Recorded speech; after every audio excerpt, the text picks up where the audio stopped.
ये वो शख्स है जो कहता है कि मेरी पगड़ी पहचान तो है ही, पर जिम्मेदारी का एक प्रतीक भी है। दुनिया के हर कोने में ऊंचाइयों को छूने के बावजूद यह व्यक्ति अपनी मिट्टी से जुड़ा रहा। तभी तो इनका एक ब्रॉन्ज स्टैचू विदेश में हमारे देश का कद ऊंचा कर रहा है। तो चलिए मिलते हैं आज के मतवाले जसपाल सिंह बिंद्रा से।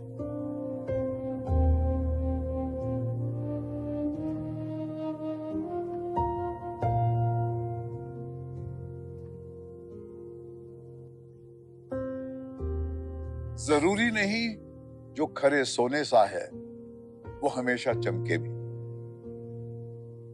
जरूरी नहीं जो फकीर भटक रहा है मस्ती में वो गुम है कहीं। बरगद का बूढ़ा पेड़ तूफान में टूटकर बिखर जाए ये होगा नहीं।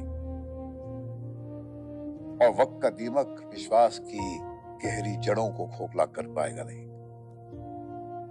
पर यह होगा जरूर कि राख से उठेगी चिंगारी और अंधेरों का सीना चीर कर निकलेगा उजाला और घने जंगलों से निकलेगा रास्ता और उस पर चलेगा एक मतवाला।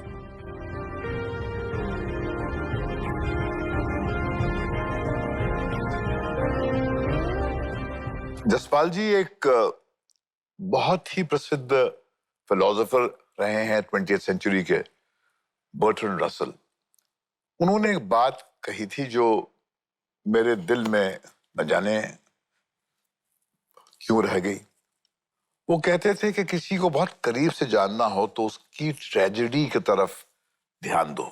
मेरी कोशिश होगी कि मैं आपसे एक बहुत ही इंटीमेट कॉन्वर्सेशन करूं, इसलिए हमें बात उस लम्हे से शुरू करनी चाहिए जब आप स्विट्जरलैंड जा रहे थे और आपको ये खबर मिली कि आपके माता पिता का एक एक्सीडेंट हुआ है। जरूर भाई साहब, ये इतनी जल्दी अपने माँ बाप को खो देना अपने आप में एक बहुत मुश्किल बात है सबके लिए। हम उनको कुछ ही दिन पहले मिले थे। वो अपने शाम का खाना खा के बाहर, घर के बाहर टहल रहे थे जैसे रोज करते थे, और एक बहुत तेज से गाड़ी किसी की बेकाबू हो गई और उनके ऊपर चढ़ गई। और मेरे माँ का तो तुरंत ही देहांत हो गया और मेरे पिता जीवित रहे कुछ महीने, लेकिन ना तो उनकी याददाश्त वापस आई और ना ही वो कभी अस्पताल से घर आए।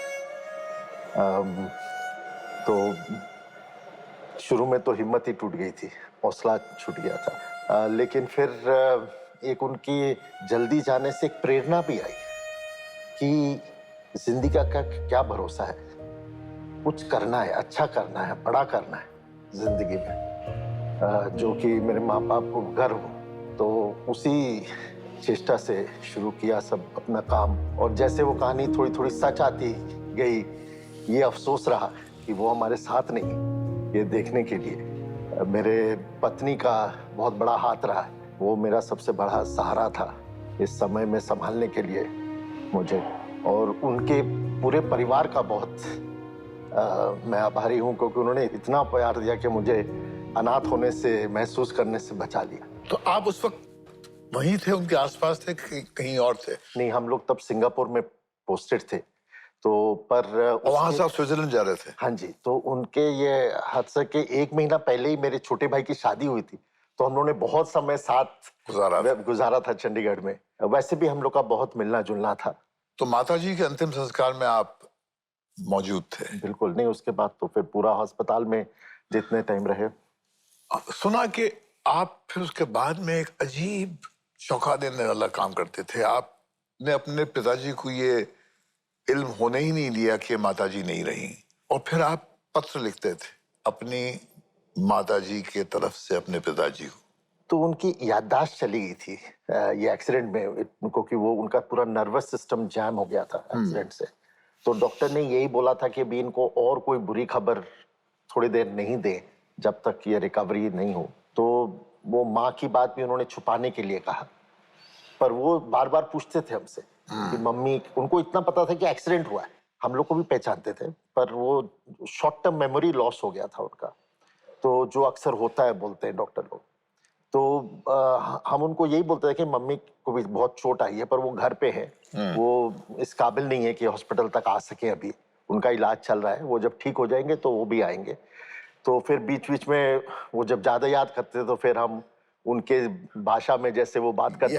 हम कौन, आप और मैं, मेरे भाई और मेरी बहन, हम 3 थे। तो हम मिलके आप तीनों? हम लोग तीनों वहीं रहे उस समय सारा नहीं, टाइम। पत्र लिखते वक्त कौन लिखता था? पत्र लिखते वक्त एक्चुअली मेरी बहन लिखती थी, और आप और हम लोग सब मिलके हाँ, एक स्ट्रेटजी बना के क्या जैसे एक लिखना है। स्क्रिप्ट लिखते हैं, बिल्कुल कुछ ऐसे ही, और हर बार अलग अलग बात बतानी होती थी। तो उस हिसाब माँ का अंदाज पिताजी से बात करने का वो आप लोग याद करके वो पत्र में वैसे ही उतारते थे। करते थे। हाँ जी, फिर उनकी भी उनके लिए लिखते थे, फिर उनका लेके आते थे। वो पूछते थे फोन पे क्यों नहीं मेरे से बात हो रही। हाँ। तो उस टाइम तो लकीली मोबाइल्स नहीं थे। लकीली। हाँ, क्योंकि नहीं तो फिर तो ये छुपाना मुश्किल हो जाता। पर वो लैंडलाइन हॉस्पिटल में उनके कमरे में नहीं था, तो हमने कहा कि ना आप उधर जा सकते हैं तो कोई फायदा नहीं है। पर बाद में जब मेरे पिताजी चले गए तो हम लोग को तीनों को ये महसूस हुआ कि शायद उनको कहीं ना कहीं पता था क्या हुआ। अच्छा, वो शायद जिक्र नहीं कर रहे थे या कि उनको जान कुछ के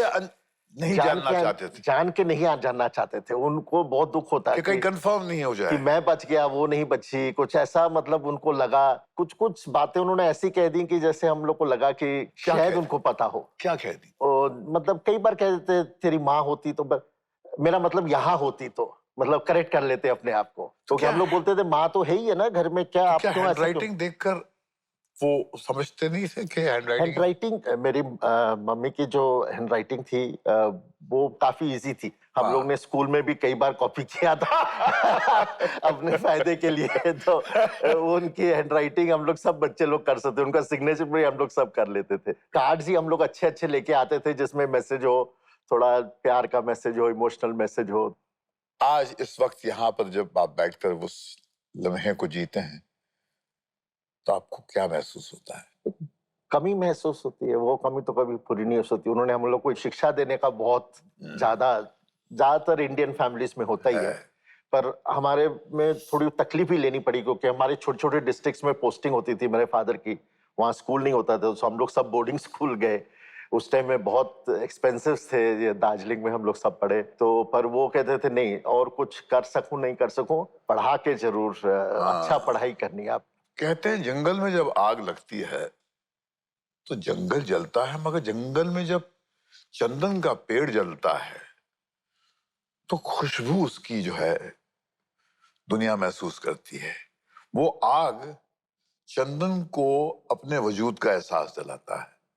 कहीं पर आपको उन तकलीफ के दिनों में अपने अंदर अपनी गहराई में जो खुशबू है, आपका जो अपना अपना वजूद है, आपके कल्चर की, आपकी जो रिलीजियस नैरेटिव है, जहां पर आपके गुरुओं का जिक्र है, कहीं पर उसकी महक आपके अंदर उसका एक पूर्ण जन्म हुआ? सही माने में तो मुझे पता नहीं, पर लेकिन एक चीज बहुत बदली, क्योंकि हमारे घर में शुरू से ही हम लोग गुरु ग्रंथ साहब घर पे रखते थे और सुबह शाम हमारे माता पिता उसकी खुद ही करते थे सेवा। तो वो हम लोग ने, मेरी पत्नी ने बोला कि अब हम अपने घर में रखेंगे, और हम लोग जहां जहां गए विदेश में, वो एक कमरा बाबा जी का हर जगह, हर सैन फ्रांसिस्को हो, हांगकांग जहां हो, भी है, ज्यूरिख हो। हाँ जी, हम लोग ने अपने पास रखा। और कई लोग बोलते थे कि बाबा जी ने क्यों आप लोग के साथ ऐसे किया, आप लोग के परिवार के साथ ऐसे क्यों किया।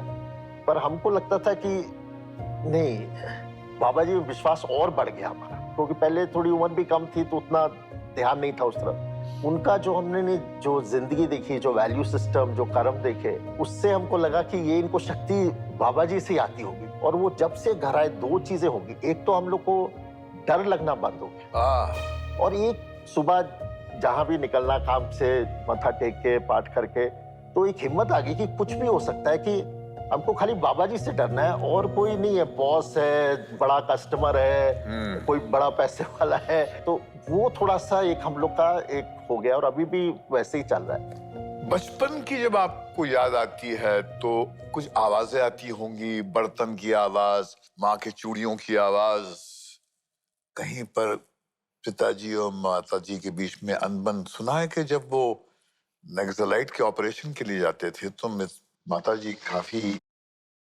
डर जाती थी, और वो जो जायज है बिल्कुल, पत्नी को डर तो होता है कि ये ऐसे डेंजरस ऑपरेशन के लिए मेरा पति जा रहा है। एक तो हमको पूरा याद है कि कोई भी काम जाने से पहले, कोई भी मिशन, कोई भी, जैसे ये नक्सल के टाइम में, तब एक चारू मजूमदार करके एक बहुत हाँ, बड़ा नक्सलाइट होता था, तो उसको एक बहुत महीनों के प्लानिंग के बाद एक नाइट ऑपरेशन में मेरे फादर ने खुद अच्छा, सिर्फ 8 आदमी के साथ जाके उनको कैप्चर किया। अरे बाबा। क्योंकि मतलब लोग, फोर्स तो ज्यादा थी पर वो अलग अलग डायरेक्शंस में स्प्लिट हो गई थी। जिस डायरेक्शन में मेरे फादर गए उसमें उनके साथ 8 आदमी थे, और वहां पर करीब मेरे ख्याल 100 आदमी था ये चारू मजूमदार का। वेस्ट बंगाल में, तो ये, हाँ जी, जलपाईगुड़ी के डिस्ट्रिक्ट जलपाईगुड़ी में। में, हाँ जी, जहां से ये पूरा ऑपरेशन उनका हाँ शुरू जी, हुआ वही था। उनका द नक्सल, हेडक्वार्टर। द बिल्कुल, नक्सल मूवमेंट। हाँ जी, ये 70s की बात हाँ। है। मिशन था कि लाइव लेना है, डेड भी नहीं लेना है। तो उस टाइम सारा टाइम घर में पाठ होता था, और हम लोग तो सुनते थे, फिर सो भी जाते थे, उठ जाते थे, लेकिन हमारी माँ सुनती रहती थी पाठ सारा टाइम।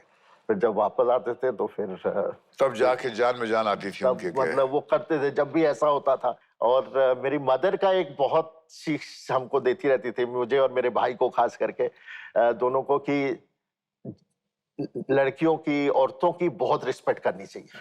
मगर सुना कि 84 में उसी हुकूमत ने जिसने आपके पिताजी को एक आईपीएस ऑफिसर एक इतने डिफिकल्ट ऑपरेशन के लिए भेजा जहां पर चारू मजूमदार को उन्होंने गिरफ्तार किया। 84 में फिर उनको कहा गया कि आप लीव पे चले जाएं, और माताजी ने कहा कि चलो अच्छा है कि आप सुरक्षित रहेंगे, मगर पिताजी ने में वो शक्ति थी सच्चाई से आंख मिलाने की। उन्होंने कहा कि नहीं, ये अब हम पे भरोसा नहीं करते। क्या वो दिन आपको याद आते हैं? बिल्कुल सच तरह से। तो इसकी थोड़ी मैं पीछे जाता हूँ। जब मेरा खुद कि मैं क्या करूँगा जिंदगी में, उसकी जब चर्चा होती उम्र थी क्या थी आपकी? तब करीब 24 साल। अच्छा। लेकिन मेरे पेरेंट्स दोनों यही चाहते थे कि हम या तो सिविल सर्विस में जाएं, आईएएस, आईएफएस, कुछ ऐसा करें।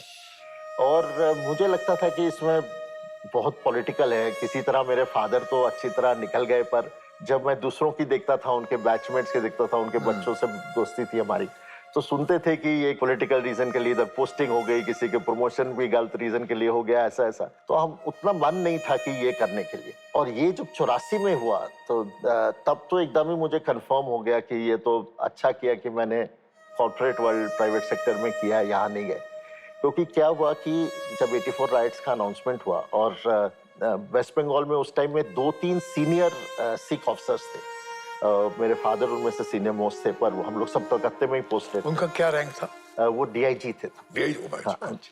उनको फोन आ गया सुबह सुबह कि आज आप थोड़ा सा इन लीव और एब्सेंस, कुछ ऐसे लीव ऑफ एब्सेंस आप लीजिए। राइटर्स बिल्डिंग से मैसेज है, राइटर्स बिल्डिंग हेडक्वार्टर है हाँ वेस्ट जी, बंगाल में जी। है। उन्होंने सुन लिया, हम लोग को बताया, तो हम लोग ने तो बहुत अच्छा किया। हमने कहा कि इतना बाहर में खबर आ रही है, ये हो रहा है, वो हो रहा है, और हम लोग सुन रहे थे। हमारे परिवार में, बिहार में, दिल्ली में हो रहा था सबके साथ, तो वैसे भी बहुत हाँ, चिंता आपका थी। कोई अपना था रिश्तेदार जिनकी हत्या हो गई थी? बिल्कुल, correct? बिल्कुल, ट्रेन में? बिल्कुल। तो वो सब हम लोग को वैसे ही चिंता लगी, तो हमने कहा चलिए एटलीस्ट फादर तो एक्सपोज नहीं होंगे, तो घर पे रहेंगे। पर मेरे फादर ने 1-2 जगह बात की, तो फिर उन्होंने बोला कि ये कोई और ही साजिश है, क्योंकि हम 3 आईपीएस ऑफिसर ही को लीव ऑफ एब्सेंस आज दी है इन्होंने। तो वो ये प्लान है कि उनका, कि हम लोग कुछ, क्योंकि कलकत्ता में बहुत सारे सिख फैमिलीज थे, हाँ। तो वो ये नहीं चाहते कि हम लोग कुछ अनटूवर्ड उनका सपोर्ट करें या कुछ ऐसा करें। तो उस दिन से एक कड़वापन आ गया। तो उसमें राइट्स में हम लोग के और भी बहुत सारे लॉस हुए। हमारी मदर की पूरी फैमिली बिहार में होती थी, वो पूरी की उनको पूरी फैमिली माइग्रेट करने हाँ। का पड़ी उनको पंजाब, क्योंकि इतने सारे सेंस ऑफ सेफ्टी नहीं थी। सेफ्टी नहीं, वो तो उनके घर के ऊपर ही अटैक हो गया, और जो घर के जो स्टाफ था उन लोग ने अटैक कर दिया। फॉर तो वो लकीली सब जान तो सबकी बच गई, पर ऑफकोर्स वो चोरी करने के हिसाब से आए थे, पर वो कोई उन्होंने वो सोचा नहीं, उसने खाली मौके का अपॉर्चुनिस्टिकली उन्होंने अटैक किया। और मेरे ब्रदर थे, मेरे ताया जी के लड़के, रियल ताया जी के लड़के, फर्स्ट कजन, वो आर्मी में थे। तो वो अंबाला से उस दिन लीव पे आ रहे थे घर, पर वो सुबह कुछ मेस में उनका कोई इवेंट था, तो वो यूनिफॉर्म में ही आ रहे थे ट्रेन में। ऑफ कोर्स वो अंबाला से उनको मेरठ आना था, मेरठ में उनकी मदर रहती थी, तो वो फिर वो पहुंचे नहीं। फिर बाद में ऑफ कोर्स हम लोग जब ढूंढने गए तो बहुत सारे पीसेस में उनकी बॉडी मिली। और And he was an army. yes, तो वो तो भूलता नहीं है कभी भी।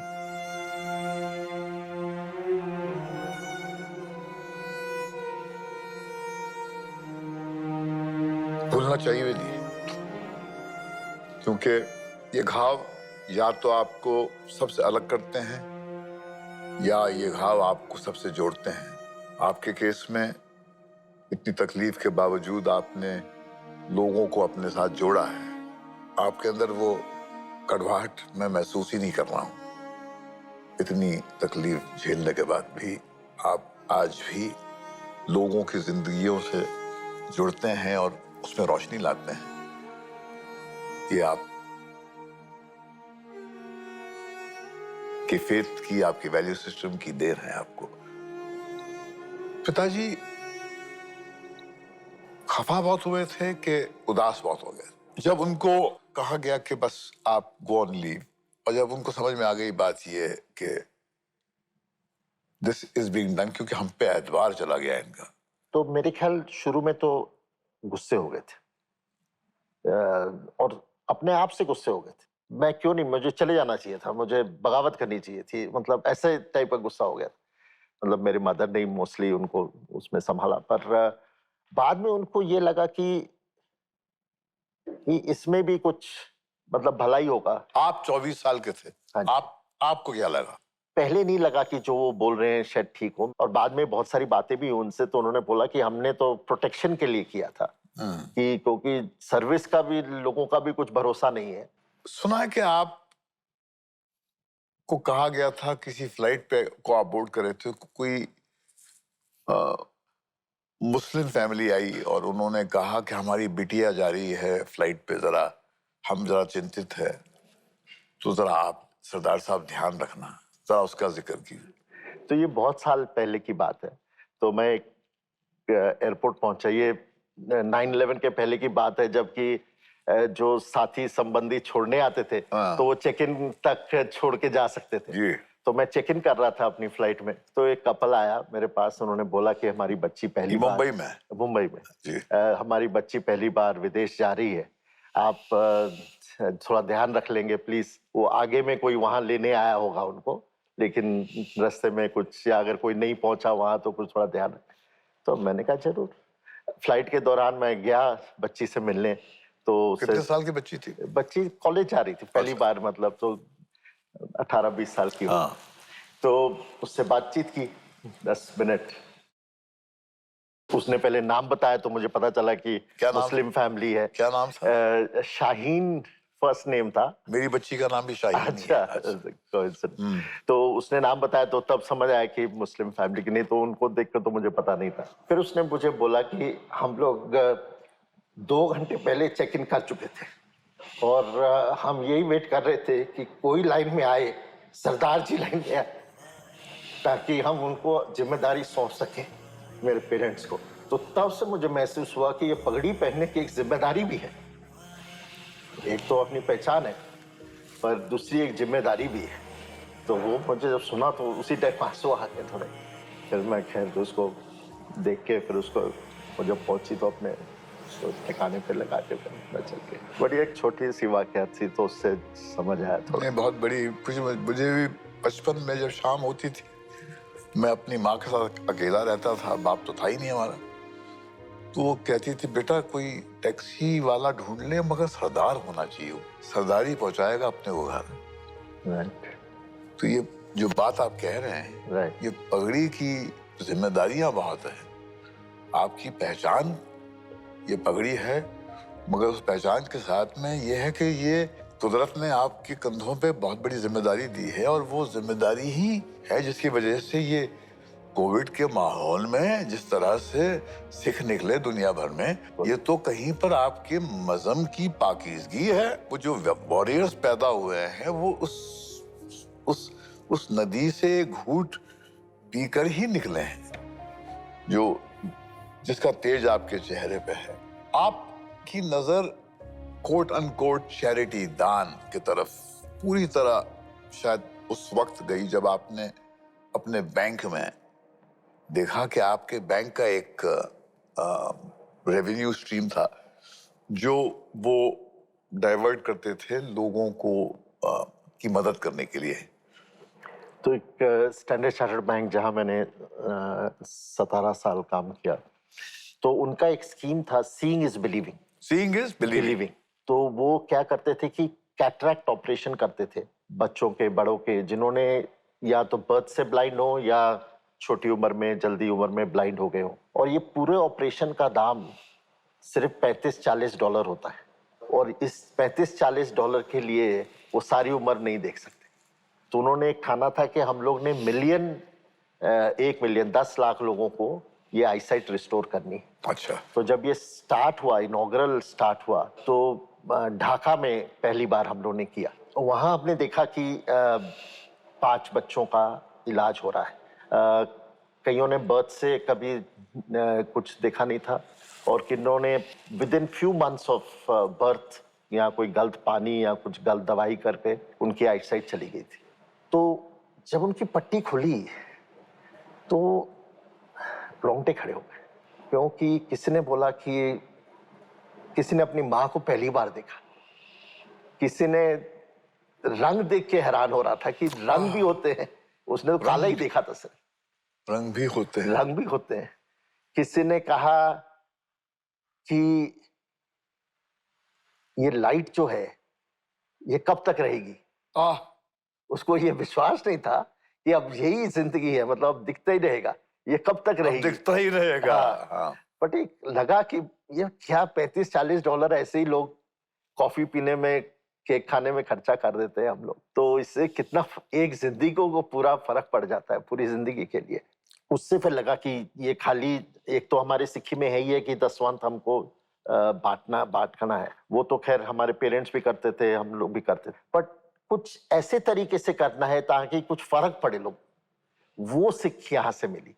फिर उसके बाद हम लोग करते रहे। अभी भी जब अब मैं अपना काम कर रहा हूँ, हम लोग ने एक फाउंडेशन बनाया है, तो उसमें भी हम लोग काफी काम करते हैं। जो अबैंडन्ड सीनियर सिटीजन्स हैं उनके लिए ज्यादा, एक तो हम लोग लंगर करते हैं बहुत सारे गवर्नमेंट स्कूल्स में, और जो टाटा मेमोरियल के सामने जो आते हैं, जो फैमिलीज रहती हैं, वहाँ भी हमारा लंगर चलता है दोपहर शाम को। बच्चों के लिए कॉकलियर इम्प्लांट करते हैं। तो ऐसे ऐसे आप कर रहे हैं तो ताकि थोड़ा फर्क पड़े। तो ये ऑर्गेनाइज्ड लेवल पर करने की प्यास उस वक्त जगी, उससे शुरू हुई। हाँ जी, ढाका में जब आपने वो देखा। बिल्कुल, और बहुत अच्छा काम किया स्टैंडर्ड चार्टर्ड बैंक ने। यूके में सुना कि एक स्क्वायर है जहां पर एक स्टैच्यू है, सरदार का स्टैच्यू है, वो उसकी शक्ल आपसे मिलती है। तो ये स्टैंडर्ड चार्टर्ड बैंक ने खड़ा किया है स्टैचू। ये मेरा पूरा लाइफ साइज ब्रॉन्ज स्टैचू है। Life size? हाँ, पूरा मेरे साइज के, जितनी मेरी हाइट है, विड्थ है। अच्छा बनाया हुआ है। अच्छा, बहुत अच्छा बनाया हुआ। तो ये भी एक पहचान की चीज है, लेकिन अच्छा तो लगता है। देखते हैं, हमारे परिवार वाले सारे जाके देख के आए हैं। जो लंदन का हेड ऑफिस है हमारा, उसके बाहर बनाया है, तो उसमें स्टैचू रेप्लिका है। तो वो बैंक ने अपनी तरफ से एक डाइवर्सिटी दिखाने की कोशिश की है कि अंग्रेज बैंक है लेकिन हमारे यहाँ सबके लिए अपॉर्चुनिटी है। पर वो लकीली मेरी पहचान है उसमें, और शायद हिंदुस्तान की पहचान है, क्योंकि जहां भी सरदार नजर आता है, पगड़ी नजर आती है। यही आग लेके आप पहुंचे थे ओलंपिक्स में, मशाल लेकर 2008 बीजिंग में। आपको क्यों चुना था? तो उन्होंने मेरे ख्याल भारत को रिप्रेजेंट करना था। मैं उस टाइम हांगकांग में था, तो हांगकांग पार्ट ऑफ चाइना है इन अ वे। तो थोड़ा अपना वहाँ पोजीशन स्टेचर था, तो मेरे ख्याल यही हमको तो ये लगता है उन्होंने इसीलिए चुना, पर मेरे ख्याल फिर वही पहचान वाली बात ही आ जाती है मेरे ख्याल, आइडेंटिटी की, इंडियन आइडेंटिटी की। तो जब आप उस मशाल को लेके खड़े थे और पूरा स्टेडियम था वहां पर, थोड़ा दौड़ना भी पड़ा था। दौड़ना ही पड़ा। क्या क्या याद आया आपको? कौन? उस टाइम काश भीड़ में मेरी माँ, मेरे फादर होते। उस टाइम तो एक्चुअली सच बोले तो बस कि ये ठीक से कर दूं मैं, कोई मतलब कुछ गलत ना हो जाए, ऐसे ही यही प्री ऑक्यूपेशन था। पर वो जितनी बार देखते हैं उसके बाद तो ये सारे ख्याल आते हैं। आखिरकार आप क्या स्वाद आपकी रूह का छोड़ के जाना चाहेंगे हमारे सुनने वालों के साथ? मैं बताना चाहता हूं एक कि आज भारतीय लोग बाहर देशों में बहुत अच्छे अच्छे काम कर रहे हैं, बहुत अच्छी अच्छी पोजीशंस पे बैठे हुए हैं, बहुत तरक्की कर रहे हैं अपनी पढ़ाई और अपनी मेहनत के लगन से। बट कहीं ना कहीं उनमें ये थोड़ा सा अभी भी कॉम्प्लेक्स है कि मुझे पढ़ाई बाहर से करनी है, तब मैं वहां सफल हो सकूंगा। मुझे वहां से ग्रीन कार्ड मिल जाएगा तो मैं एक्सेप्टेबिलिटी थोड़ी ज्यादा हो जाएगी, या मैं अपना नाम थोड़ा आसान कर दूं ताकि अंग्रेजों को बोलने में मुश्किल ना हो। मैं उनको बोलना चाहता हूं कि मैंने पूरी अपनी पढ़ाई भारत में की, मैंने कोई पासपोर्ट कभी भी चेंज नहीं किया, आपको जितना भी वीसा में मुश्किल हुआ। सिंगापुर ने आपको सिटीजनशिप सिंगापुर में मिला, मेरा ग्रीन कार्ड भी आपने एलिजिबिलिटी ना थी, यूके में भी थी, मैंने कहीं नहीं ली। वीसा का चैलेंज होता था कभी कभी, पर तब भी नहीं ली। मैंने कभी अपना नाम जसपाल सिंह बिंद्रा से किसी को कम बोला नहीं, और ना कभी कोई शर्म महसूस की। हमारे सिख भाइयों में भी थोड़ी सी चैलेंज है, उनको थोड़ी शर्म आती है वहां पगड़ी पहनने में, दाढ़ी मूछ रखने में। पर सफलता के लिए ऐसी कोई जरूरत नहीं है। मैं बोलता हूं कि जो हमारी अपनी छवि है वो कोई भी मी टू से बेहतर है। तो अपने पहचान से जुड़े रहो। बिल्कुल। वो आपकी मिट्टी है, आपके वैल्यू सिस्टम है, आपके माँ बाप की आवाजें हैं, आपकी जिंदगी के सफर में जो तकलीफें हैं, आपके दुख दर्द हैं, वो सब आपकी पूंजी है। बिल्कुल। और वो इस वक्त आपके इस जिस्म में, आपके इस चेहरे पे हम देख रहे हैं। Thank you Jaspal ji, thank you for talking to us. मेहरबानी सर, थैंक यू। तेरा तोल के नाम गुरु का बोल के तूने नानक नाम बड़ा किया, नानक नाम बड़ा किया। तेरा तोल के नाम गुरु का बोल के तूने नानक नाम बड़ा किया, नानक नाम बड़ा किया। चल के गुरु के ग्रंथ की राह पे लेके नाम वाहे गुरु का, जीवन सेवा में रात दिन लगा दिया।